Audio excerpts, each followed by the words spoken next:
Assalamualaikum warahmatullahi wabarakatuh. Sidang penonton yang dikasihi sekalian, dalam episod kali ini saya ingin mengajak sidang penonton sekalian untuk kita mengetahui bagaimanakah langkah-langkah dan cara-caranya untuk kita mengekang ataupun mendidik nafsu kita. Hakikat sebenarnya ulama menggambarkan nafsu ini seperti mana seekor binatang yang buas, masya-Allah. Bagaimana rasanya, bagaimana caranya untuk kita mendidik seekor binatang yang kita ambil daripada hutan yang sangat buas untuk kita jinakkan binatang tersebut, masya-Allah. Sudah tentu kata Imam Al-Ghazali rahmatullah alaih, masya-Allah, dalam kitabnya Minhajul Abidin menceritakan kepada kita untuk kita mengekang hawa nafsu kita ni ada 3 caranya. Dan saya akan tambahkan cara yang keempat, iaitu poin yang disampaikan oleh Imam Sarhindi Imam Mujaddid Al-Fisani dalam kitabnya Maktubat Rabbani. Jadi yang pertama apa yang Imam Al-Ghazali rahmatullah alaih sebut, iaitu cara untuk kita menahan hawa nafsu kita ini adalah dengan cara kita kena melemahkan dia. Hawa nafsu ini perlu diperlemahkan. Kerana sesungguhnya nafsu ini akan jadi kuat bila kita banyak makan, bila kita banyak tidur dan rehat, bila kita banyak melepaskan nafsu kita, keinginan syahwat kita ni kepada isteri kita, maka nafsu akan menjadi semakin kuat. Maka cara untuk kita menahan nafsu ini adalah dengan cara kita mengurangkan makan dan minum. Sehingga dalam bulan Ramadan Al-Mubarak, Imam Abdul Wahab Sya'rani menceritakan kepada kita, satu orang tidak akan mencapai makna puasa yang sebenar selagi mana tahap kelaparannya di bulan Ramadan, masya-Allah, lebih kurang berbanding daripada tahap kelaparannya di luar bulan Ramadan. Jadi untuk kita melemahkan nafsu kita tidak dapat tidak, kita perlu mengurangkan makan dan minum kita dalam bulan Ramadan, lebih rendah tahap kelaparan kita, lebih tinggi tahap kelaparan kita berbanding di luar bulan Ramadan Al-Mubarak. Apabila nafsu kita lapar, maka insya-Allah taala dia akan tunduk, dia akan lemah dan dia akan patuh kepada perintah Allah Subhanahu wa taala.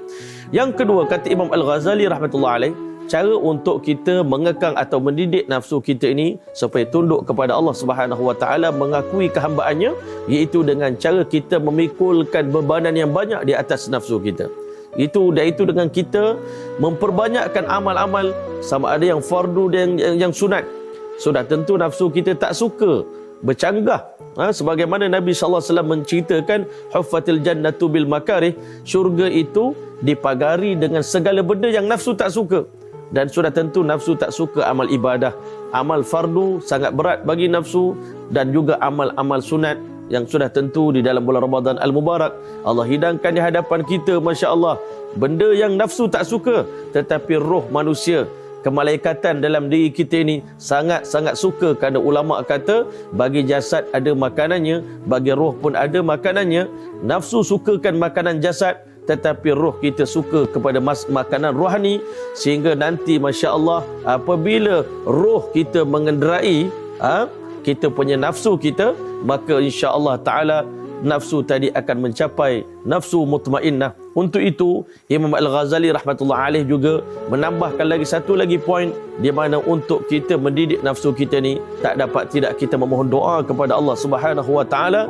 Allahumma a'inni ala dzikrika wa syukrika wa husni ibadatik. Ya Allah, bantulah kami, masya-Allah, untuk kami beribadah kepadamu ya Allah. Bantulah kami untuk berzikir kepadamu ya Allah.